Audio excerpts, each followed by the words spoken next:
guys ng dinuguan. So, tigisa ko lang bahagya itong atay. Tinimplahan ko siya ng salt and pepper guys. So, ihihiwalay ko siya. Saglit lang natin itong igigisa para hindi siya maalis yung langsa niya tsaka hindi tumigas. Yan, alisin natin guys. Yan guys, igisa naman natin yung ating sibuyas.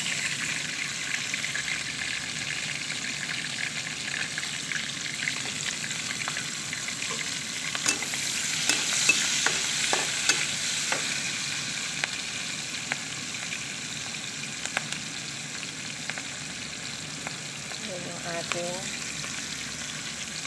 bawang.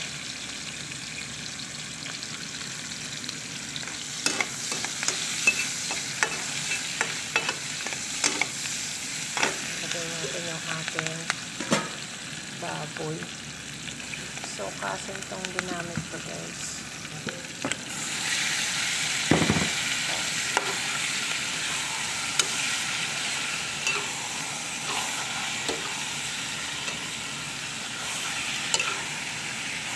Hindi ko muna nilagay yung kamatis guys para hindi siya magsugid.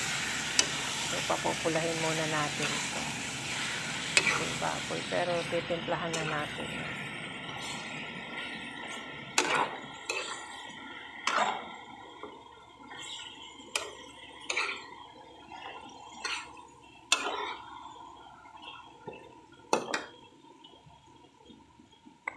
Isa natin siya sa patis. Para masangkot siya, patis. Tapos, pamintang durog. Tapos, konting asin. Lagyan natin konting asin. Tapos, laurel leaves. Maglagay ako guys.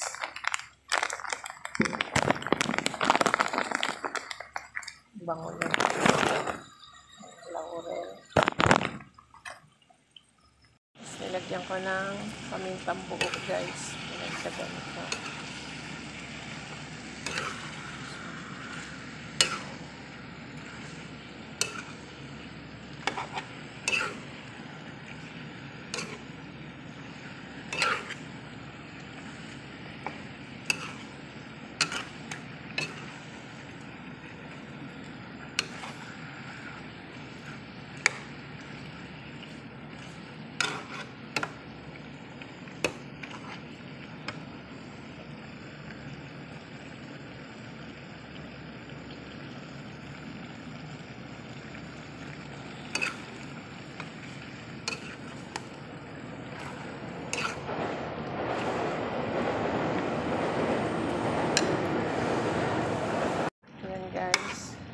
Ilagay ko na yung ating kamatis. So, isasangkot siya natin yan.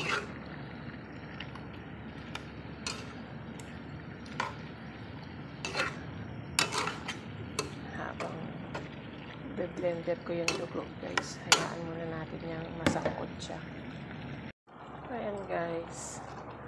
Sinasangkot siya natin siya habang diretso lambot na yan, guys. So, na-blender ko na yung dugo. Tigas pa yung ating baboy. So, wala tong tubig guys ha. Sariling katas niya yan. So, yan. Diyan natin siya palalambutin. Ayan. Mga 2 kulo pa guys. So, ayan guys. Nilagay ko na yung dugo. Ayan. Takpan muna natin para kumulo. Mamaya ko siya haluin kasi may suka yung dugo guys. Blender ko. So, ayan guys, ilagay ko na yung atay. So, titimplahan ko ulit ito guys kasi matabang pa siya. So, dagdagan natin ng patis tsaka asukal. Hindi ko pa siya nalagyan. Grabe, ang lapot. Dagdagan natin ng patis. Tapos, lagay ko na din yung suka. Sili guys.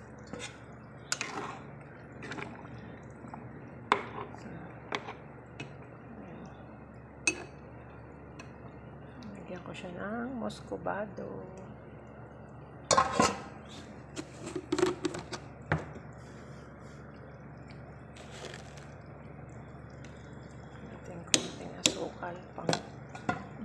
guys.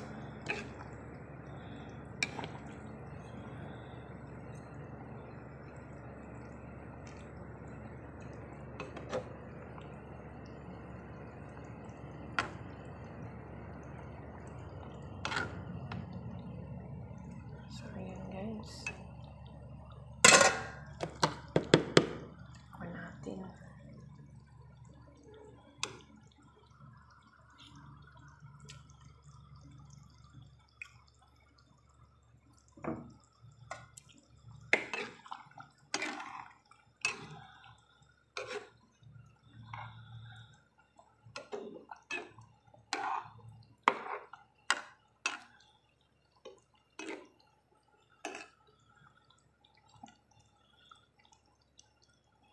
Guys.